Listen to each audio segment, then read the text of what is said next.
mucha importancia. Bueno, en primer lugar, pues un recordatorio de lo que es la varicela, porque ustedes la conocen muy bien, pero de todas maneras es porque esta enfermedad guarda mucha importancia para cuando nosotros tengamos que ver el herpes zóster, que es la reactivación. Uy, cerré. Chicos, ¿me están oyendo? Hola. Sí, doctora. Ay, Dios mío, están viendo y suficiente, me están viendo, eso es lo que me interesa, que estén viendo la pantalla y me estén escuchando. Sí, doctora, sí se ve. Sí, doctora, sí. Gracias, perdonen mi ignorancia, de verdad que yo soy maleta para esto. Bueno, entonces vamos a ver entonces la varicela como primera enfermedad. Vamos a ver entonces la varicela. Recuerden que les decía que este se corresponde, el agente etiológico es el herpes virus varicelae o herpes virus tipo 3. Acuérdense que hablamos justamente en la clase pasada que corresponde a un alfa herpes virus y que algo que lo caracteriza es que tienen latencia, es decir, que producen recidivas. Hay la forma primaria, que en este caso viene a ser la varicela, y luego cuando viene la recidiva, que será el herpes zóster.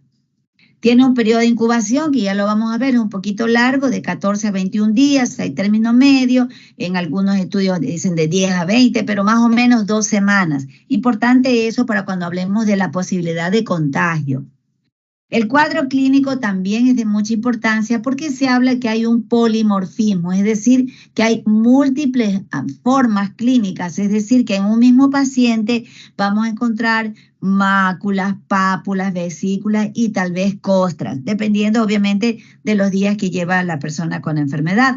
Pero algo también que lo identifica es que el mayor número de lesiones están en el centro, por eso se dice del centro del cuerpo, es decir, el tronco, por eso se le dice que es centrípeta, aunque si bien es cierto, es importante que ustedes sepan de que pueden ver las lesiones desde el cuero cabelludo, también en la boca. Entonces también lo vamos a ver, pero sobre inclusive palmas, plantas, pero puede ser también inclusive, como les decía, en mayor cantidad a nivel del tronco. Va a tener siempre pródromos, es decir, que va a haber un cuadro clínico que el paciente, aunque no es patognomónico, es decir, la típica fiebre, malestar general, como cualquier otro cuadro infeccioso, sea de tipo viral o bacteriano, pues va a dar esos síntomas generales. Luego vamos a encontrar que tiene un periodo de estado propiamente, que es el que nosotros vamos a identificar, y la convalescencia, es decir, cuando el paciente ya se está recuperando. Otra cosa importante es identificar que el único reservorio de este virus es el humano, o sea, y aclarar que no tiene nada que ver con una enfermedad que tenga el perro, el gato, o sea, por favor, quede claro eso. Todavía podría haber alguna persona que trate de, o sea, que esté errado en cuanto a esa posibilidad. ¿Cómo se produce el contagio? Bueno, miren, realmente la varicela sí es muy contagiosa, chicos. De hecho, siempre se ha hablado cuando alguien tiene varicela, se lo pone en forma, pues, tradicional, se dice en cuarentena, ¿no? Realmente se lo tiene en aislamiento, porque es una enfermedad muy contagiosa, ya que se contagia no solamente por las lesiones de la piel, en este caso también pues sean las vesículas especialmente, sino que también por las gotitas de fluye al hablar. Entonces, muy importante eso que reconozcamos cuando una persona que tiene varicela y está en un medio, familia, pues no, hablamos de hermanitos o algún familiar que lo va a visitar o alguien que puede ser un adulto, pues no, que sí se da. Entonces, en ese caso hay que tener presente por la posibilidad de contagio. Entonces, ese paciente tiene que estar en aislamiento. Aquí yo les he puesto un poquito en rojo, miren esto de que si será que deja la inmunidad duradera. Técnicamente y teóricamente se dice que sí.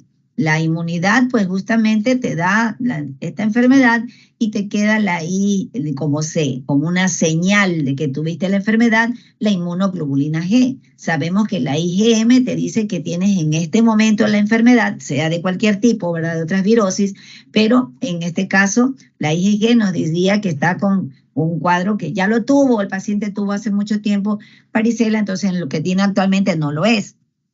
Y también la inmunoglobulina A, porque sabemos que esta inmunoglobulina tiene que ver mucho con lo que es las vías respiratorias superiores. Entonces, tener presente esto. Pero yo se lo puse así en signo de interrogación porque, bueno, hay todavía algunos estudios que hablan de que conforme avanza la edad de un ser humano, hablamos de un adulto mayor, podría ser de que a esa persona su inmunidad celular haya disminuido notablemente y pudiera darse el caso de que un paciente tuviera ahora, en un adulto mayor, no el herpes zóster que nosotros es el que siempre vamos a ver, sino un cuadro de varicela. Y eso pues yo le contaba a su compañero el otro día que yo vi ayer, de que yo vi un caso así en el hospital hace muchos años atrás, que era un adulto muy, muy mayor, como de 90 el señor, y que aparentemente en la actualidad, bueno, se le identificó por medio de un examen que se le hizo que sí, era una varicela, a pesar de que él tenía muchísimas cicatrices que le había dado en la juventud. En todo caso, que quede esto claro de que pudiera darse, ¿no?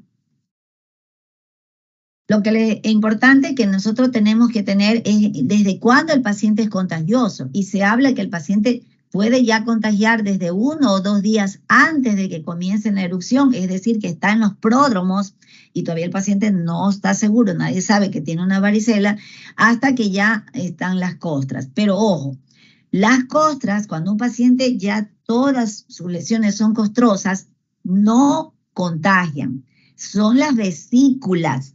Pero ¿cuál es el problema? Que esta enfermedad evoluciona en brotes, es decir, comienza con máculas, pero todo va evolucionando en horas, ¿no? Ese grupo de máculas que salió se van a convertir en pápulas. Ese grupo de pápulas se van a convertir en vesículas y ese grupo de vesículas se convertirán en costras, ¿sí? Miren cómo fue el trayecto. Pero lo que sucede es que al mismo tiempo que ya está el primer grupo ya va, por ejemplo, por vesículas, ya viene un siguiente grupo de máculas o de pápulas. Entonces van habiendo diversas lesiones, por eso es lo del polimorfismo, porque simplemente evolucionan por estadios. Entonces van a la vez, en el mismo paciente podemos encontrar máculas, pápulas, vesículas y costras, pero no es que sean... digamos, al mismo tiempo aparecieron todas, no, sino que es que el primer grupo ya fue evolucionando hasta la etapa que está de costra. Entonces, mientras haya, realmente así debería ser, vesículas, en ese momento todavía el paciente es contagioso. Y esto es importante aclarar porque recuerden que a veces las personas pues tratan ya de reinsertarse, sea la actividad laboral, cuando es un adulto, o en el caso de los escolares o jóvenes, digamos, que todavía están en la etapa de escolaridad, pues para reinsertarse, pues, porque realmente dura algunas semanas el cuadro y se arrancan o se desprenden las costras.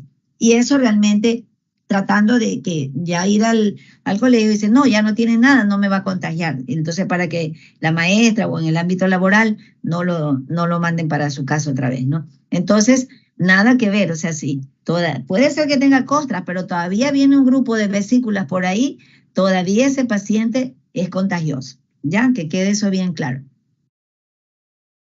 Ahora, algo importante, miren ustedes, es esta, ¿no? La llamada triada, ¿no? La triada de la erupción, malestar y la fiebre baja. Eso es algo que caracteriza. No es una fiebre muy elevada, pero la mantiene. Entonces, esos pródromos te indican que ya está iniciándose el cuadro clínico. Obviamente, uno está atento si ha habido el antecedente, de que ha habido contacto con un familiar, un amigo, algún lugar, un paciente que vio que tenía varicela, entonces esa posibilidad es muy alta. Aunque esto es importante, como vuelvo a señalarles hace un ratito, que es desde 2 días antes ya está el paciente contagioso. Entonces, miren ustedes lo que les decía. Entonces, el periodo de incubación que se extiende de 12 a 20 días. Algunos estudios ustedes pueden de 10 a 20 días, 14 a 21 días. Generalmente 2 semanas es como un promedio, ¿no? Pero puede extenderse así hasta esa fecha. Obviamente, ya fue hace un mes que hubo el contacto con una persona que tenía varicela y después ya de esos días, miren ustedes, 21, 25 días, ya no te dio, no te da, ya no tienes la varicela. O sea, siempre es bueno acordarse uno de estos, de los periodos de incubación. Y es importante, en esa etapa es asintomático. Luego tenemos el periodo, como les decía, de los pródromos. En ese caso, pues ahí sí que evoluciona en horas y hasta, bueno, se dice que unos 3 días antes todavía el paciente puede tener justamente lo que les decía, esa triada, ¿no? Esos síntomas que son inespecíficos, fiebre poco elevada, la cefalea, anorexia, vómito, típicos de cualquier otra infección. Y luego, por supuesto, ya en el periodo de estado, ya propiamente, donde se observan las lesiones, ahí sí, la erupción cutáneo-mucosas, porque como les dije hace un rato, no solamente busquen en piel, sino también en mucosas, por ejemplo, en la cavidad oral. Entonces, siempre la varicela se extiende en sentido caudal, o sea, viene desde la cabeza hacia abajo. Entonces, pero se concentran en general la mayor cantidad de lesiones a nivel del tronco, por eso es lo centrípeta. Entonces, esas máculas, pápulas eritematosas que se convierten en 24 horas ya en vesículas. Y ya vamos a ver las características de esas vesículas, es muy importante. Las vesículas, en primer lugar, recuerden, el tamaño es variable, o sea, nunca esperen ver las clásicas lesiones de medio centímetro todo el tiempo. No, pueden ser tan pequeñas como 1 milímetro. Entonces, en general, usted las ve como de 4 o 5 milímetros, pero pueden encontrar chiquititas de 1 milímetro. Entonces, el tamaño varía. Lo mismo en la forma, pero algo que es muy importante es que en el inicio de estas lesiones, las vesículas tienen un contenido claro, ¿sí? Como transparente, ceroso. Entonces, y además son tensas, bien templaditas, ¿no? Esa es la característica de estas infecciones virales. Además, están rodeadas de un halo eritematoso, es decir, una areola rosada. Y esto pues indica que parecería o simulan gotas del rocío. Rocío, recuerden ustedes que es esas gotitas de agua que amanecen en la mañana, cuando uno va al jardín y ve que, digamos, tiene usted una flor, una rosa, y ahí tiene unas gotitas, ¿no? Como si alguien las hubiera regado, y es realmente el rocío, ¿no? Por el tema de la temperatura. Bien. Igualito, pues sucede acá. Entonces dice, simula las gotas de rocío en el pétalo de una flor, pero es por lo que están rosadas, el halo que las rodea. Pero posteriormente, de lo que estaban tensas, se vuelven más bien flácidas. Entonces se empiezan a hacer flácidas esas vesículas, y además el contenido de lo que era claro se vuelve turbio. Ojo, pero eso no significa que se vuelva purulento. Una cosa es que esté turbio y otra cosa es que sea purulento. Entonces, muy importante. Y luego de 2 a 4 días, esas vesículas se van a convertir en costras. Y en 4 a 6 días que deben durar esas costras adheridas a la piel, se van a desprender sin dejar cicatriz. Eso es lo que todo mundo espera. Lamentablemente, pues todos conocemos y habremos visto pacientes, amigos, familiares, los que ustedes conozcan, o tal vez ustedes mismos, algunos de ustedes, que ha tenido varicela y tiene las típicas cicatrices varioliformes, ¿no? Esos hoyuelos. Entonces, pero eso se dio, ¿por qué? Porque se desprendió la costra con mucha anticipación. En realidad, ahí el papel de esa costra, ¿no? ¿Para qué está allí? Es para permitir que se reepitelice justamente la piel. Y la costra posteriormente se elimina temporalmente, habrá una mancha postinflamatoria y pasa sin dejar huellas.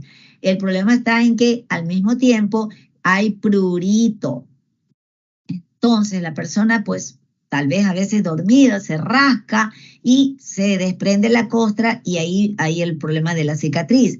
O como les decía, se la desprenden con mucha anticipación para reinsertarse a sus actividades.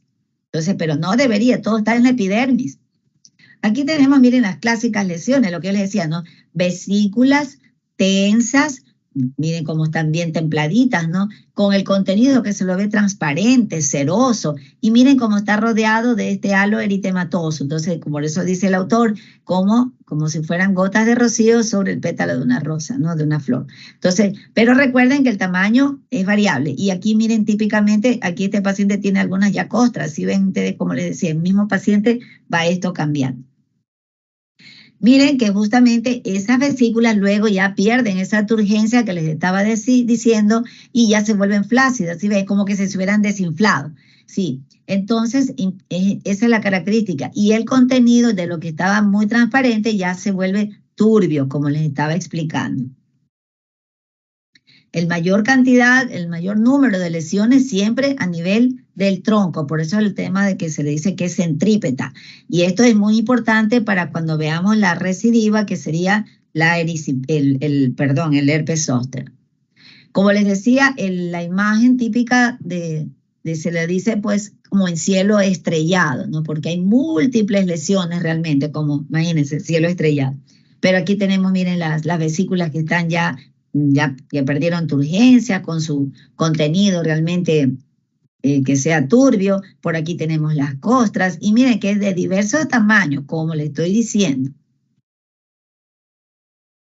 Las vesículas, como decía, ya turbias, diversos tamaños de lesiones, generalmente más en el tronco. Ya está una persona que está en periodo de convalescencia. Bueno, el pronóstico, todos sabemos que la varicela es sumamente benigna, pero y pues realmente lo que generalmente afecta es por la parte cosmética y por lo gran contagiosa que es. Entonces, en general, pues el problema principal es, como les decía, por las cicatrices que suelen dejar, por lo que hablé hace un momento. Sin embargo, de todas maneras, la varicela sí tiene algún riesgo, algún grado de problema en personas, por ejemplo, con antecedentes de problemas, cáncer hematológico, por supuesto, las personas que tienen, son receptores de un trasplante de órganos, porque sabemos que utilizan inmunosupresores, también pacientes o con cualquier otra enfermedad, ¿no?, en la que utilizan inmunosupresores, pacientes que tienen, por ejemplo, directamente ya SIDA, o también esos diabéticos mal controlados, que quede claro esto, por supuesto, mal controlados.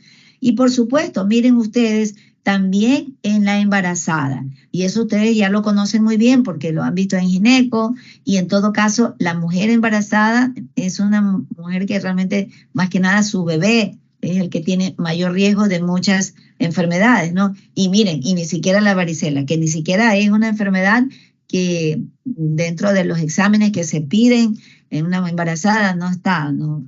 Al menos que yo conozca, no sé si ustedes que tienen fresco esto que recién han enseñado, pero siempre es el clásico TORCH, ¿verdad? Pero en este caso también deberían pedir a una embarazada si es que ya tiene el antecedente de la varicela. Y por favor, no se dejen llevar por lo que le diga la mamá. No, es que sí le dio varicela. No, porque pudo haber habido un diagnóstico equivocado.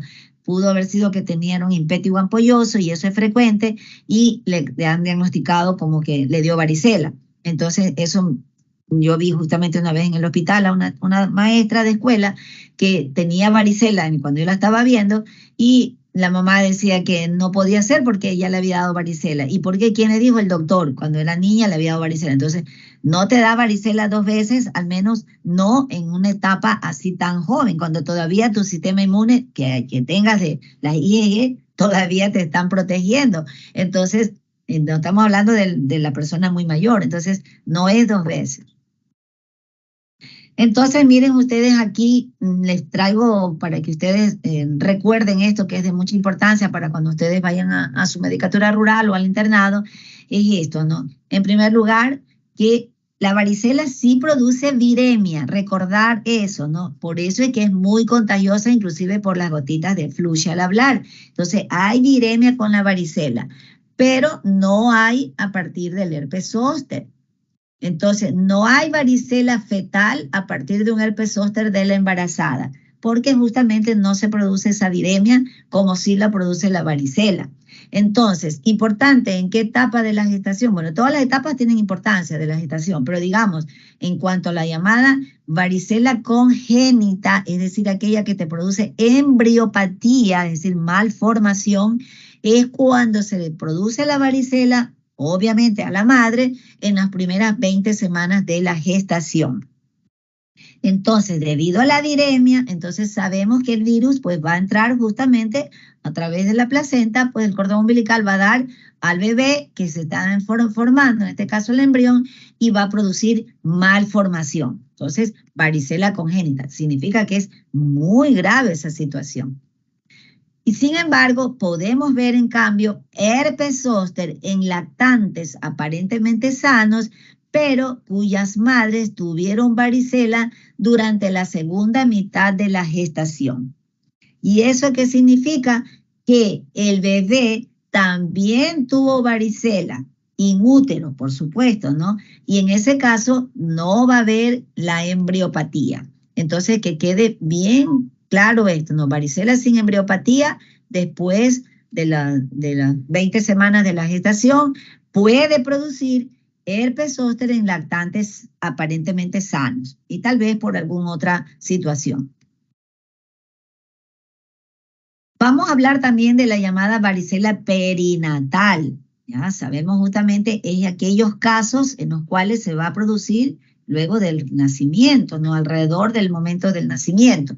Y entonces se sabe, se han reportado, justamente los estudios indican que hay tasas de enfermedad fetal hasta en un 50% de los casos, en cuales cuando la madre tuvo varicela justamente entre la 1 y 4 semanas antes del nacimiento.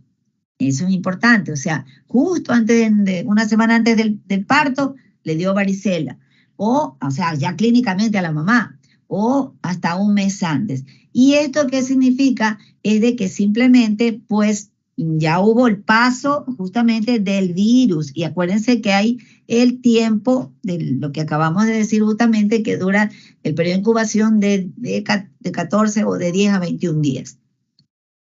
Pero a su vez, hasta un 30% de los niños que están infectados, en este caso, desarrollan varicela con una evolución grave o fatal, o sea, muy grave, puede haber hasta muerte.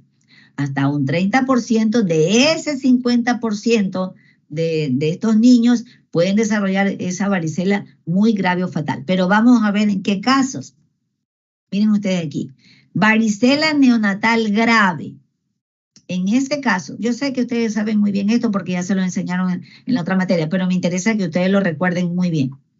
En este caso, la varicela es grave en el neonato, en el recién nacido, si la madre tuvo el cuadro clínico los 4 días previos al parto y también hasta 2 días después que le siguen. Es decir, nació el bebé y todavía no tiene la mamá la varicela, pero 2 días después comienza el brote.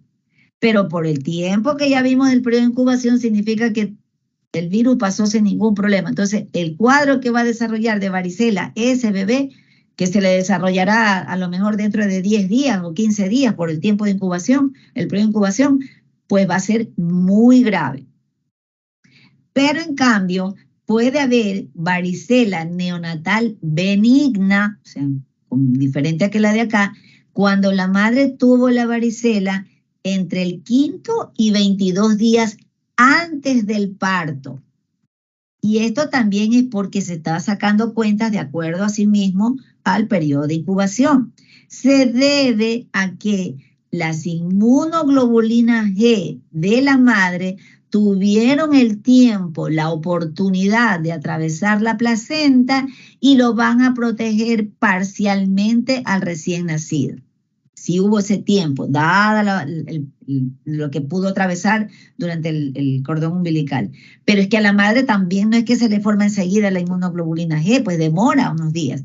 Por eso, si ya el parto fue muy rápido, realmente la posibilidad de que la madre le pase su protección ya no se va a dar. Entonces, muy importante esto, ¿no? Entonces, benigna cuando es entre el 5º día y 22 días antes del parto. La erupción en la madre, ¿ah? Eso es muy importante.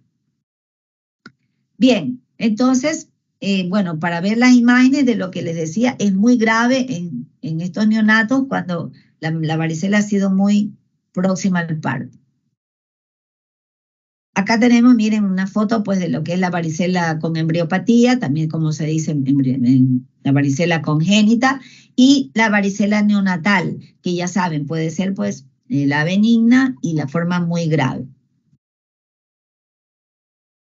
Caso pues de varicela en neonatos y pues realmente el cuadro clínico es el mismo que acabamos de decir, pero siempre son cuadros de mucha emergencia, chicos, ¿no? Por favor, esos tienen que ser derivados obviamente a un hospital de tercer nivel, una unidad de cuidados intensivos neonatal. Ahora, ¿qué es lo que me interesa en el caso de ustedes que lo recuerden o enfatizarle lo que ya le han enseñado sus otros docentes? Es que cuál debe ser su conducta frente a una embarazada que no esté inmunizada, obviamente, ¿no? En ese caso, la historia clínica, ya saben, ¿no? Preguntar si es que ya le han puesto la vacuna. Y en este caso yo quiero ser muy insistente, ¿no? La vacuna de la varicela, realmente como pública, de esa que te da el Ministerio de Salud, la verdad no tiene tantos años, digamos tendrá del 2007, 2008 que se hizo pública. Antes, en primer lugar, ni siquiera llegaba al país. Luego que ya vino, solamente era privada, es decir, que la ponían los pediatras privadamente, ¿no? Tú ibas al consultorio, a tu pediatra y bueno, él te la ponía. Y tenía un costo muy alto. Y bueno, en general, ustedes podrán después darse cuenta que la mayoría de la gente, pues por razones económicas o la que sea, pues aunque llevar al pediatra a su bebé, generalmente las vacunas preferían llevarlo a un sitio público, porque la verdad que es un ahorro, ¿no? Las vacunas generalmente pues siempre han tenido un valor alto. Entonces, probablemente si el paciente solamente era llevado a ponerse su vacuna a nivel público, antes de lo que les estoy diciendo, esas fechas en las que sí ya la empezó a poner el Ministerio de Salud, tal vez alguno de ustedes o que ustedes conozcan o algún paciente no tenga la inmunidad. Y si encima no le ha dado la enfermedad, pues con mayor razón. Eso es muy importante que ustedes tengan presente. Por eso es que hasta la fecha ustedes pueden ver a gente joven que le da la varicela. Y uno dice, ¿pero qué pasó? Si se supone que está vacunado. Entonces, o en ese caso, pues no ha estado vacunado y además no le ha dado la enfermedad. Entonces, esto es importante, por ejemplo, para el caso de las mujeres y ustedes mismas, de las chicas que están aquí presentes, por favor, averiguar eso y si no, vacúnense porque ustedes van a tener contacto con enfermos. Muy probablemente podrían contagiarse la que no le haya dado la enfermedad. Y si su mamá dice que no, la verdad que solamente era en el Ministerio de Salud, antes de tales fechas, den por seguro que no se las pusieron. No había. Bueno, algo importante es que en este caso se debe administrar la inmunoglobulina específica. Si ya vemos, no, esta señora, esta mujer no ha tenido la enfermedad ni ha estado vacunada, entonces tiene un alto riesgo. Digamos que una médica o una maestra de escuela que generalmente tienen contacto con niños, que son los que más frecuentemente afecta la enfermedad. Entonces, pero sea el caso que sea, hay la sospecha de varicela, por favor administrarle lo más pronto posible. De hecho, es antes de las 72 horas, mira que está con rojo, de que ocurrió el contacto, en que se debe administrar la inmunoglobulina específica.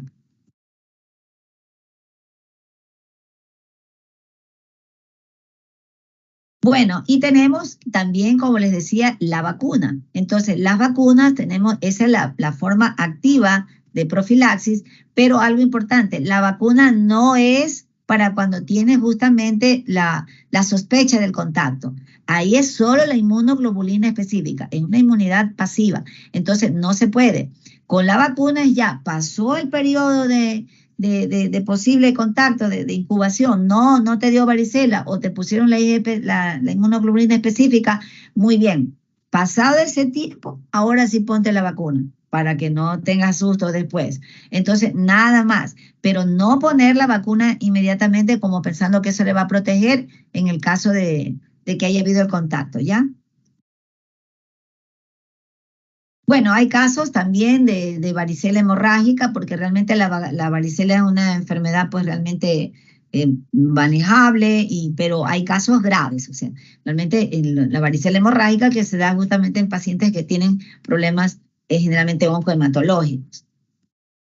Lo que les decía, la forma activa, que es la vacuna, y la pasiva, que se puede dar precisamente en estos casos, ¿no? O una embarazada que ya vimos que tenga esa posibilidad, pero también se la puede aplicar en estos otros casos, miren ustedes. Se dice que hasta dentro de 10 días de la exposición, aunque lo ideal es 72 horas, ¿ya? Entonces, inmunodeprimidos por cualquier causa, los hijos de madres que les dio la varicela en los últimos 5 días, ya como lo que estábamos hablando, para disminuir ese riesgo de que sea muy fuerte, agresiva la enfermedad, en lactantes menores de 1 año, por siempre hay el riesgo, se viene el primito, el amiguito, alguna cuestión, un vecino que le pueda contagiar. Entonces, y también, ¿por qué no? En adultos que no tengan evidencia de inmunidad, o sea, en ese caso no hay esa, y quieres evitar, quieres prevenir que te dé la enfermedad, entonces póngase la inmunoglobulina específica hasta que pase el famoso periodo de incubación que podría estar allí y luego, ahora sí, si no estuvo por el problema, vacunes. Complicaciones, bueno, muy pocas en realidad. Como les decía, la mayoría son de tipo estético, que es las cicatrices, como ya sabemos, pero también puede haber casos algunos sobre infección bacteriana por algunas bacterias. Ya hablamos que estafilococo y estreptococo. Y sobre todo en el caso del estreptococo, más que nada por la preocupación respecto a estas cepas que son nefritógenas, ¿no? Entonces, por el tema de que pueda haber una glomerulonefritis post-estreptocócica, podría darse. Entonces, estar presente a eso y, por supuesto, el shock tóxico. Se habla también, miren ustedes, de complicaciones neurológicas. Yo, honestamente, jamás he visto, gracias a Dios, esta sí, la sobreinfección bacteriana. Se habla también de, pues, podría haber complicaciones como neumonía y la púrpura trombocitopénica. Obviamente, en pacientes que sí tienen antecedentes de tipo hematológico.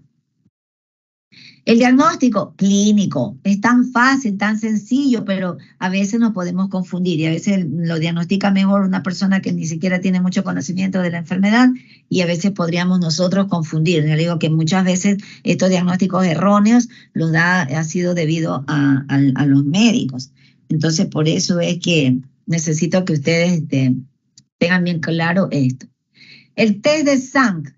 El test de SANC, que ya ustedes conocen muy bien, que es de ayuda mucho para las infecciones virales. No le va a decir de que se trata de la varicela, no. Le va a decir simplemente las características, como ya las mencionamos la semana pasada con el herpes, igualito, ¿no? La balonización del citoplasma, las inclusiones citoplasmáticas, las células gigantes multinucleadas. Eso es todo. Pero no te está diciendo, es varicela, no. Pero ya, pues ahí sí me está diciendo, esta es una infección por un herpes virus, es lo que te está diciendo. Por supuesto, las pruebas serológicas, ¿no? Entonces ahí la IgG, la IgM, para ver si es que realmente en relación a varicela, entonces ya te ayuda muchísimo. Y bueno, casos raros, extraños, no sé quién podría pedir una biopsia cutánea, pero solamente para alguien que esté totalmente despistado.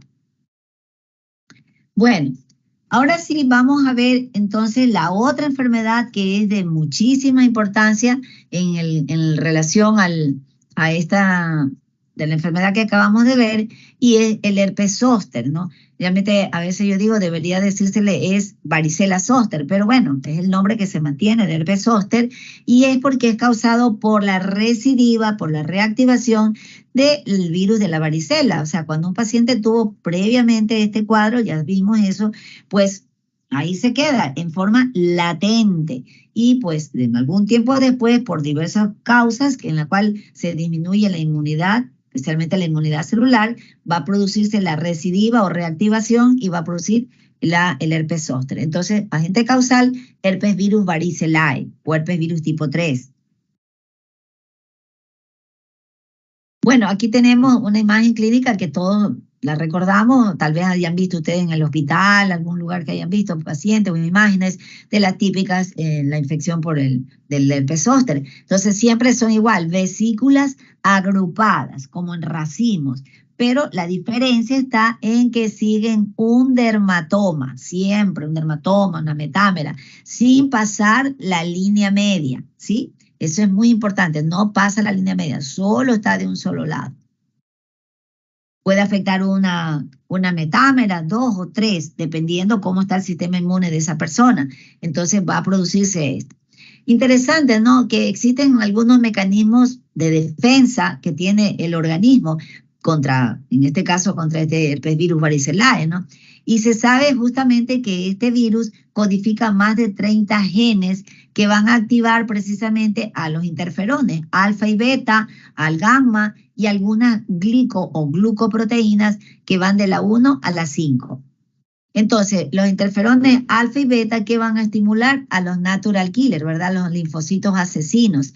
Estos estimulan a los antígenos de histocompatibilidad tipo 1 y a los linfocitos CD8. Entonces, parece increíble, pero de esta manera estos son los que mantienen a raya al virus que está guardado o escondido en alguno de los ganglios. Puede ser el ganglio a nivel de trigémino, a nivel espinales o sacro.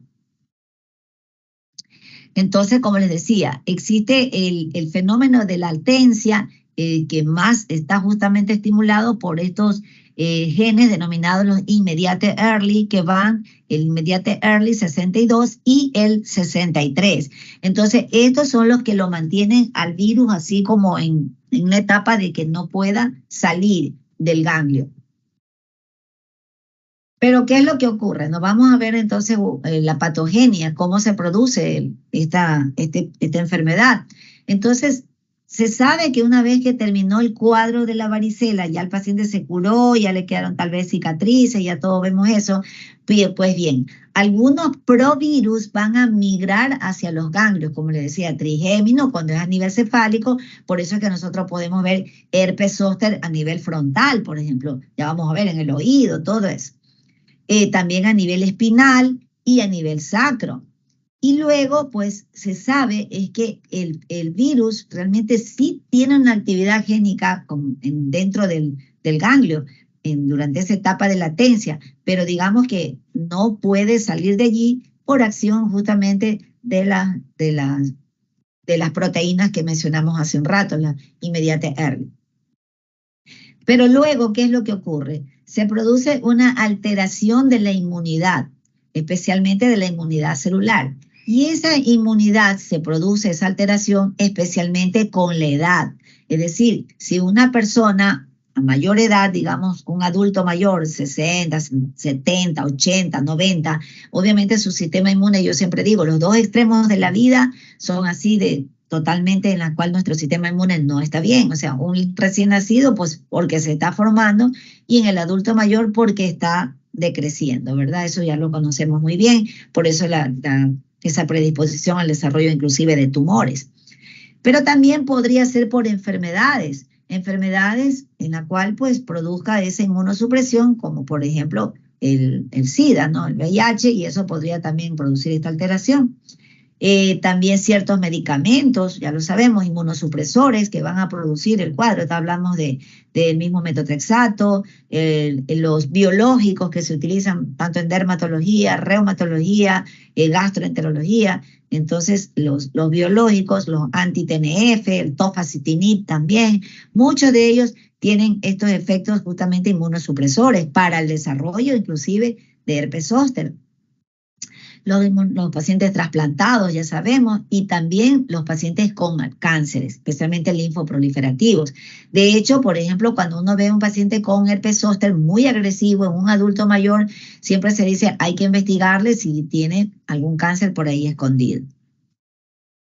En un adulto mayor, ¿verdad? Que quede claro.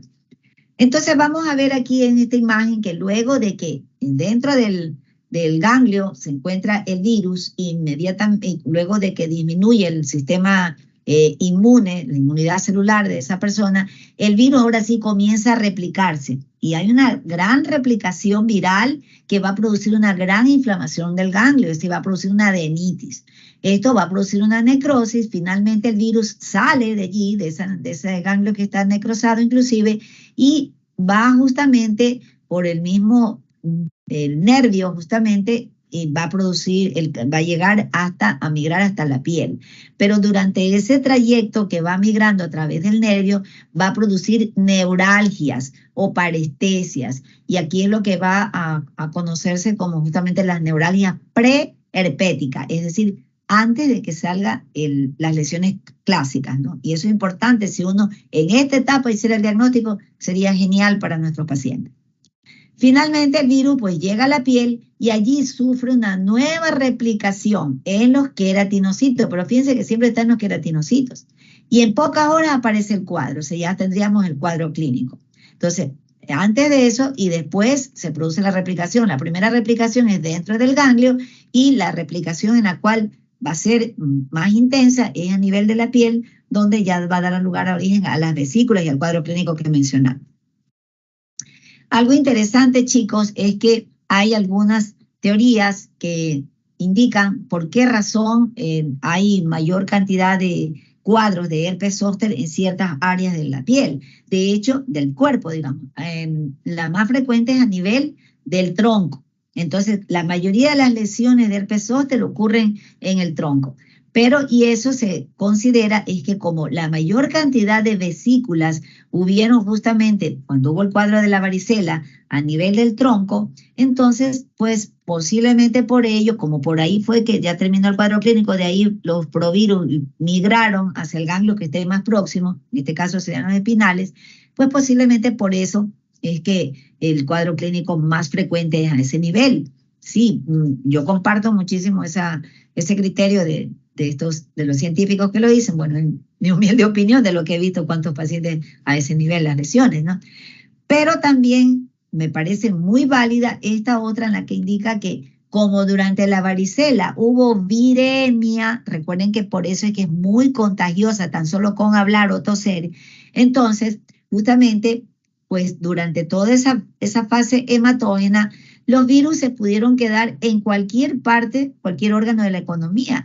Y esto es muy importante, chicos, porque realmente vamos a ver que existen formas especiales de herpes zóster, diferentes, en lugares que ni se lo imaginan. Ya vamos a ver eso. Entonces, claro, porque el virus realmente está diseminado en cualquier parte del organismo, a través de la sangre, ¿no? Y bien, bueno, otros apuntan de que hay ciertas áreas donde hay como mayor trauma, donde podría presentarse realmente el herpes, ¿no? Y digamos que a nivel del tronco se supone que es un área como de mayor roce.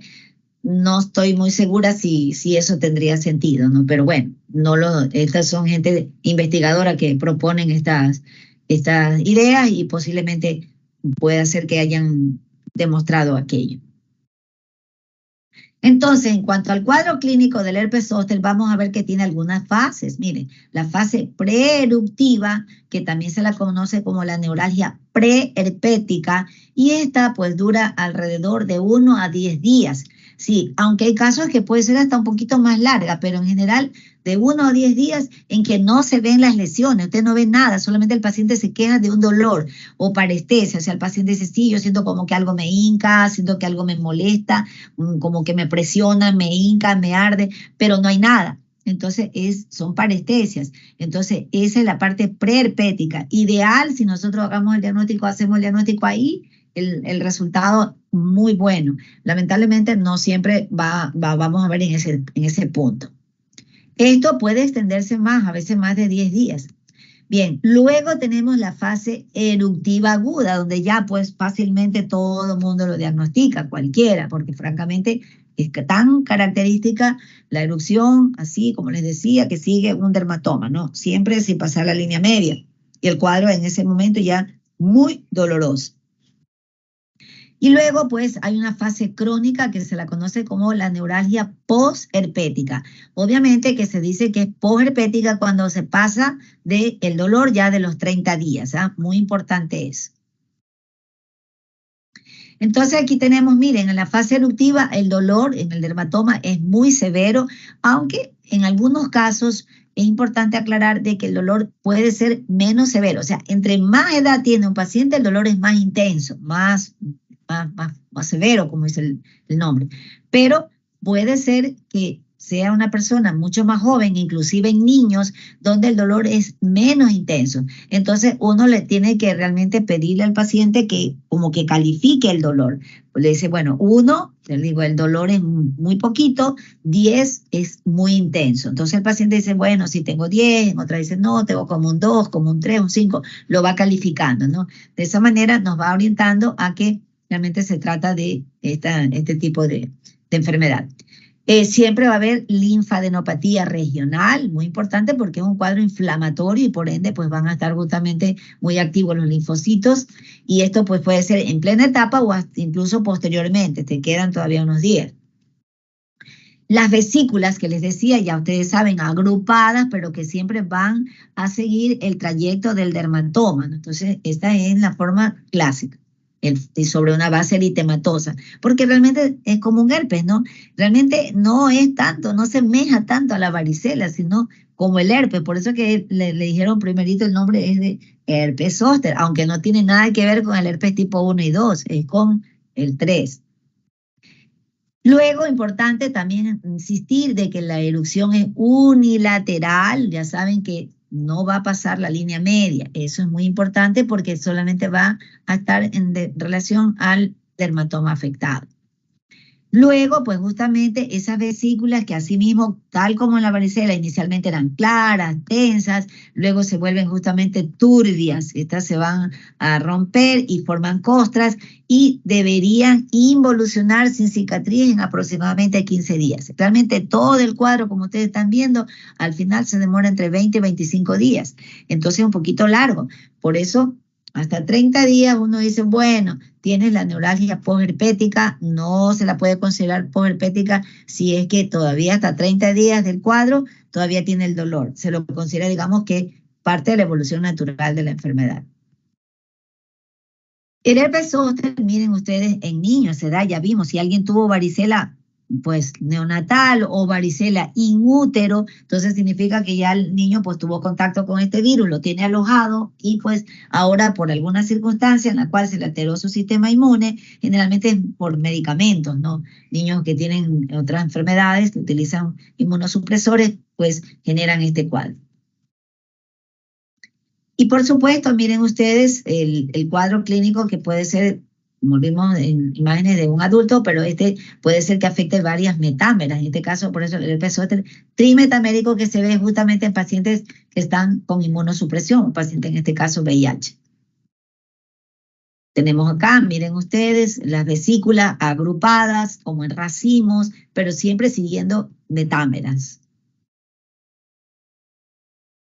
Hay formas clínicas especiales. Las formas clínicas especiales vamos a ver el llamado zóster decapitado, también conocido como zóster sin herpes. Y en este caso es que, fíjense, hay casos en los que no van a presentar nunca las vesículas, pero el paciente tiene el cuadro doloroso ahí típico. No es frecuente, pero se da.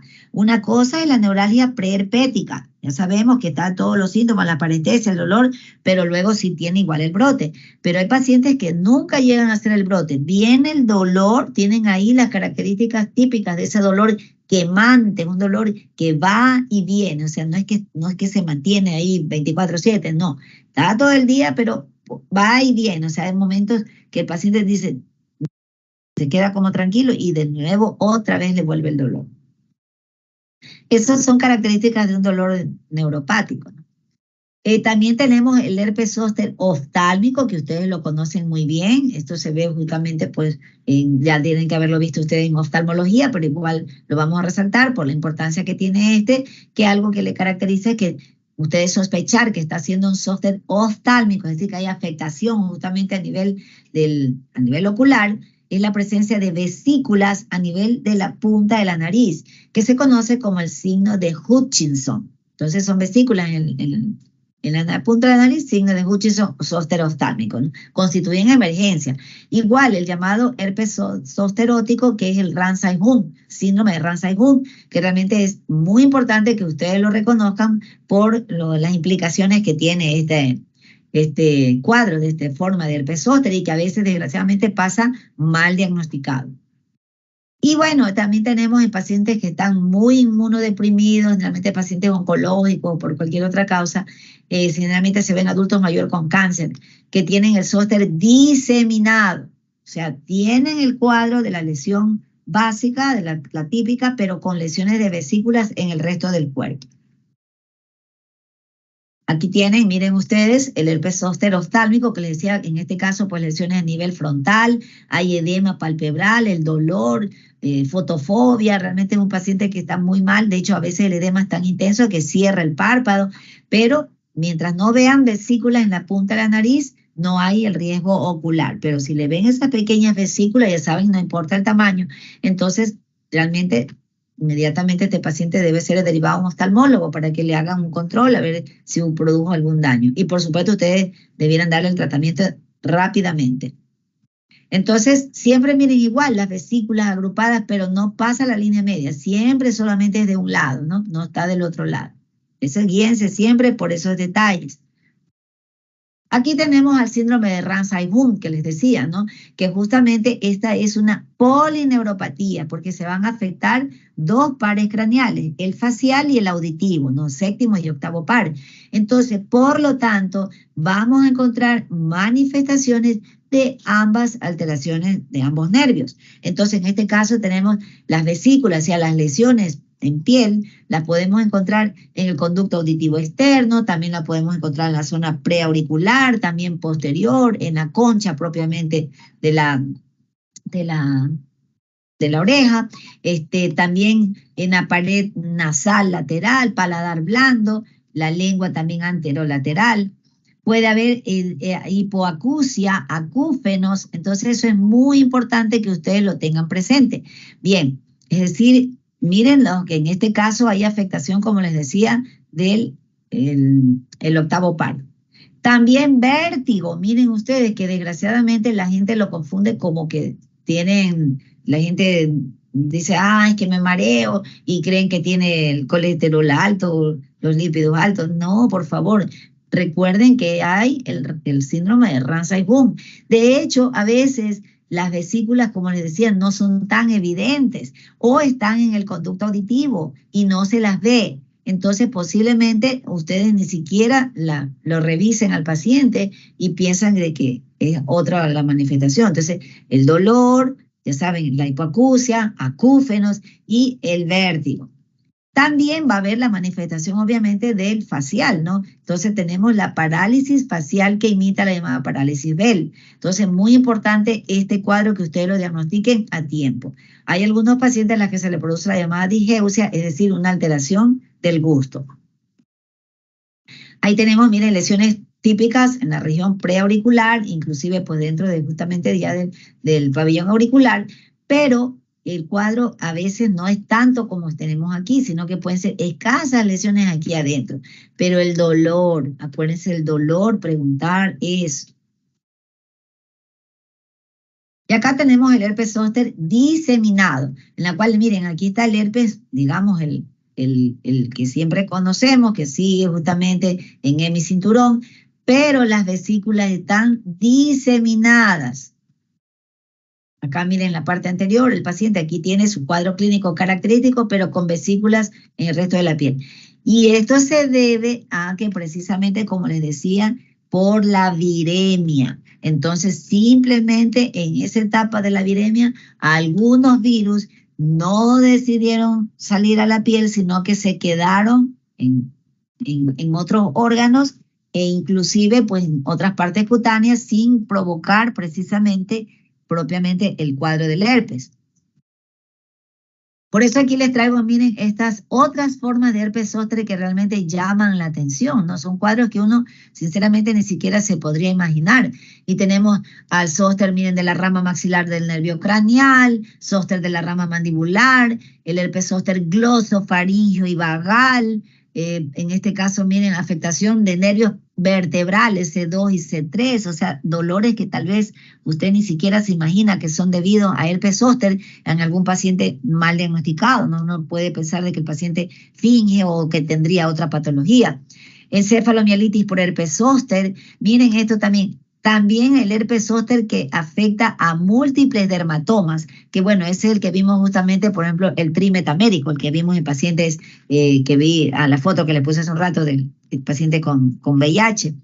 El herpes zóster recurrente, esto es muy importante porque lo típico es que una persona tuvo su cuadro de varicela y años después, en general, le dará el herpes zóster, no a todo mundo, gracias a Dios, pero digamos que le dio el herpes zóster y bueno, le dio y el paciente pues vivirá más años, morirá por cualquier otra causa y no es que le volvió a dar herpes zóster.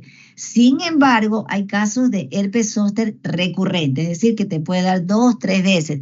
Y eso se da justamente en pacientes que tienen, generalmente es medicamentoso, o pues alguna enfermedad realmente en la cual tiene muy alterado su sistema inmune, en la que puede volver a darte herpes zóster. Pero también miren ustedes formas muy extrañas y que pasarían totalmente desapercibidas. Tenemos al herpes que afecta la vejiga. Imagínense cómo te vas a dar cuenta que tienes herpes zóster en la vejiga, en los bronquios, en los espacios pleurales o en el tracto gastrointestinal. Entonces realmente es un diagnóstico que ustedes tienen que tenerlo presente. Obviamente, si le llega a un paciente con un dolor en el área precordial, lo primero que yo me voy a imaginar es que este paciente puede estar haciéndome un infarto, ¿verdad? Es algo que debemos pensar, porque primero ir de lo más grave a lo más sencillo, ¿no? Pues lo más grave sería un infarto porque compromete la vida del paciente, ¿no? El otro es doloroso, sí, pero no te va a morir del herpes, ¿no? En ese caso.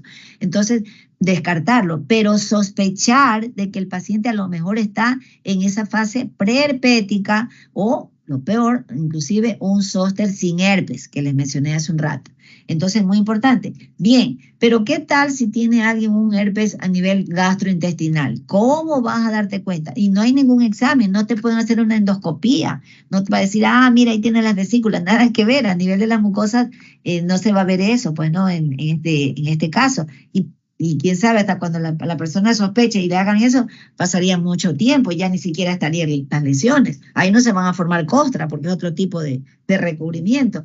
Entonces, por ende, uno tiene que preguntar es el tipo del dolor, cómo es el dolor, demórense, averigüen, descarten obviamente, como repito, lo que puedan descartar, pero pregunten, no piensen que el paciente está manipulando o es una persona que tiene algún trastorno psiquiátrico, ¿no? Simplemente sí puede estar teniendo este problema. Y bueno, lo típico, lo característico es que el zóster te va a dar justamente complicaciones sensitivas. De hecho, la que hay principal es pues la neuralgia postherpética, es decir, se curó el herpes, ya no hay las lesiones, pero el paciente mantiene el dolor, tal y cual como si tuviera la enfermedad activa. Entonces, por eso es muy importante eso, identificarla.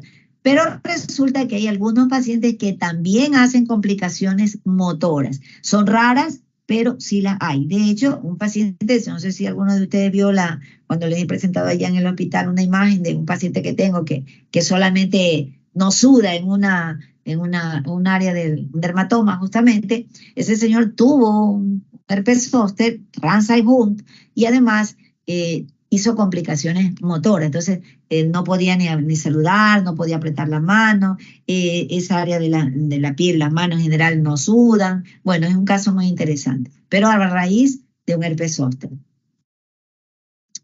Bueno, entonces, ya lo que les acabo de decir, justamente en este caso, miren, la inmunidad humoral es duradera, la inmunoglobulina G, pero la inmunidad celular, esa no es duradera, esa justamente disminuye a partir de los 50 años. Entonces, por ello es que es muy importante, es la más importante para prevenir justamente esta enfermedad. Por ende, es que hoy en día existe la vacuna para el herpes zóster. No es la misma de la varicela, chicos, es la del herpes zóster, pero no hay en el país. Por si acaso, si alguien tiene la mamita, alguien familiar que quiera, eso tiene que irse a Estados Unidos. Por lo pronto todavía no la traen al país. Bueno, vamos a ver entonces la neuralgia posherpética. Y en este caso, cuando nos referimos a neuralgia posherpética, estamos hablando justamente de dolor que dura más allá de los 30 días, lo que les estaba diciendo hace un rato, ¿no? Más de 30 días, entonces ahí sí hablamos de neuralgia posherpética. Mientras tanto, estamos hablando de que se trata de la evolución natural del herpes. La típica es que también, en primer lugar, el dolor no es que va a aparecer por cualquier parte del cuerpo. Si te dio el herpes zóster a nivel frontal, pues el dolor te quedará allí. No es que me va a empezar a doler en el tronco o en la pierna, no, nada que ver. ¿Dónde estuvo? Entonces eso es importante para que el paciente quede claro, ¿no? También puede ser muy severo. Realmente es un problema que una persona le quede esta secuela de la neuralgia posherpética. Puede afectar, miren, semanas, meses y hasta años. Yo he visto pacientes con 25 años de neuralgia posherpética. Otra cuestión es de que en general es más intenso o afecta más a los adultos mayores. Entonces, imagínense, una etapa de la vida en la que es más complicado todo, así que entre más mayor uno se va haciendo, pues realmente más problemas va a tener. Bien, ¿qué tratamiento vamos a darle a un paciente con el herpes zóster? A nivel público tenemos el aciclovir. Entonces, el aciclovir a una dosis de 800 miligramos cada 4 horas y media, es decir, 5 veces al día durante 7 días. Suficiente con 7 días. Podría extenderse hasta 10, pero bueno, con 7 días es suficiente. Pero fíjense ustedes, 800 miligramos y 5 veces al día, porque ustedes saben muy bien por farmacología el tiempo de vida media y necesitamos realmente obtener una dosis súper alta para que realmente haga el efecto, en este caso, contra el virus. Por eso se necesita que la dosis sea muy alta. En cuanto al valaciclovir, que esta no hay justamente a nivel público, es de 1 gramo. Las cápsulas de valaciclovir, realmente es muy interesante esto, pero vienen de 500 miligramos. Uno tiene que dar 2 cápsulas, o sea, 1 gramo 3 veces al día. Realmente el valaciclovir es una molécula derivada de la molécula madre, que es el aciclovir. Entonces, realmente tiene una absorción más alta que el aciclovir. Realmente, lamentablemente, por más que hay en la actualidad incluso genéricos, no está en cuadro básico. Entonces, no esperen encontrarlo ustedes a nivel público, pero que es donde van a ejercer pues, su rural o su internado. Pero en cambio, privadamente inclusive hay, como les decía, de genérico, aunque igual es siempre más costoso que el aciclovir. Entonces, tengan presente que es 800 miligramos, chicos, a veces se confunden. Yo he visto diagnósticos muy bien hechos de médicos que dicen, sí, tiene herpes zóster, pero le dan dosis tímida, le dan 200 miligramos, y si le dan 800 miligramos le ponen 3 veces al día o 2 veces al día, o sea, totalmente equivocados. Necesitamos esa dosis alta para que realmente pueda ejercer esa inhibición en la replicación del virus. Importante, siempre hay que actuar antes de las 72 horas, es lo ideal, porque realmente después el beneficio ya es menor. Pero bueno, en todo caso, siempre hay algo que se puede hacer, pero lo ideal es antes de las 72 horas. Y también mejor si ustedes se lo dan en la fase preherpética. Pero es como les digo, en esa etapa difícilmente, o el paciente no les llega en ese momento, o que tal vez ustedes como médicos rurales sí les llegue, porque ahí sí tienen atención más rápida, inmediata, no es que hay cita después de 3 meses, ¿no?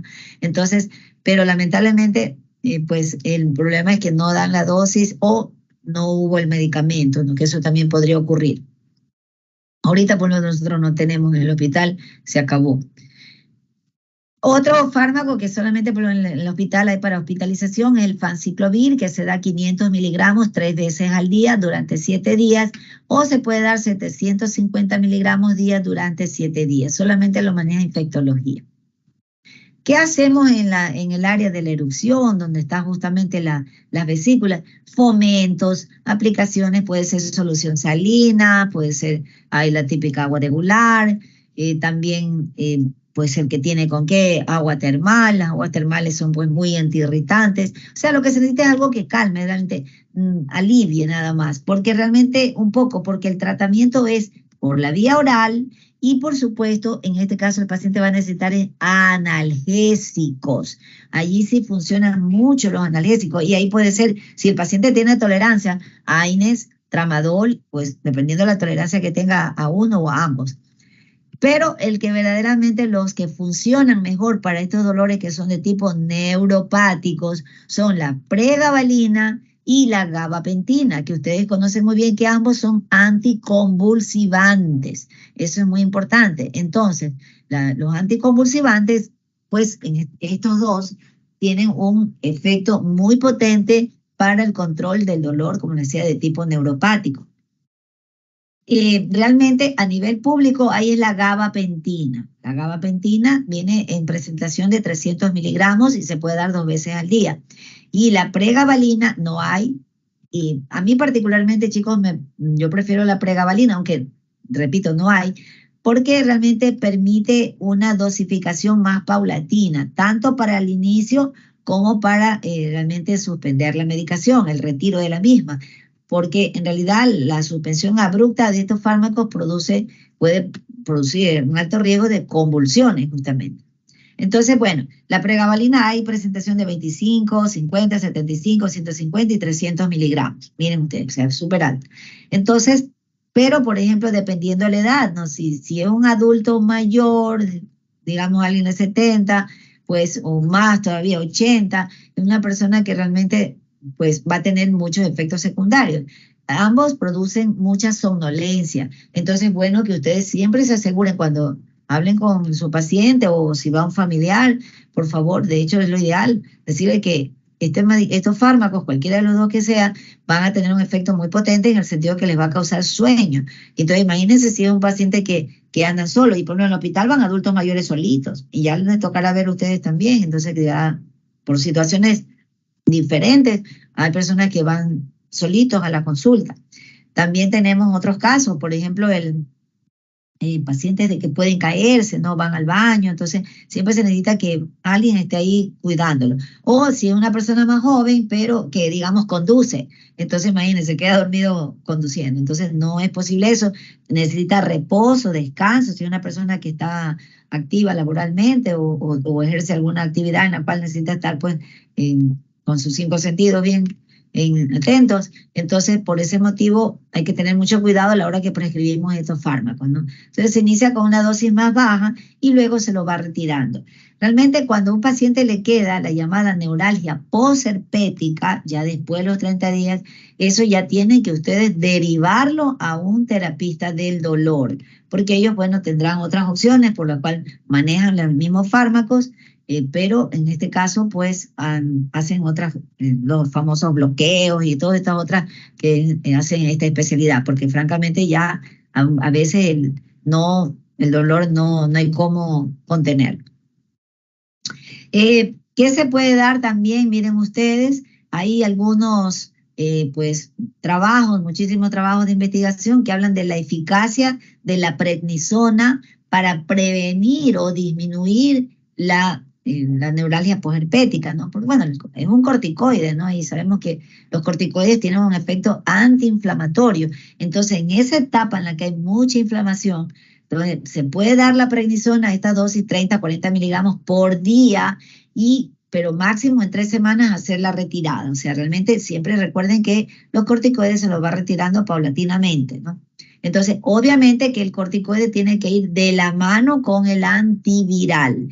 Tener en cuenta, chicos, que por ejemplo en el caso de la prednisona, pues tiene muchísimos efectos gastrointestinales, pues también en el tema de la elevación de la glucosa, de manera que recuerden que este herpes zóster es muy frecuente en adultos mayores y bueno, muchos adultos mayores ya son diabéticos, hipertensos, son pacientes polimedicados, entonces uno tiene que estar muy atento a la hora de dar estos fármacos, ¿no? O tienen úlcera gástrica y no toleran una prednisona, por ejemplo, ¿no? Entonces, estar atento cómo ustedes pueden unirlo. Pero efectivamente, si se lo da inmediatamente en conjunto con el antiviral, sí hay muchísimos estudios que hablan de la mejoría o de disminución de ese cuadro del herpes zóster, de la neuralgia posherpética. Chicos, hasta ahí nos vamos a quedar porque realmente hasta ahí me quedé con los del grupo de ayer y realmente no les voy a avanzar más porque no, siempre me gusta quedar iguales. Hola. Ya, doctora. Sí, estamos aquí. Ya, muy bien. Bueno, chao chicos. Me imagino que estuviste grabando.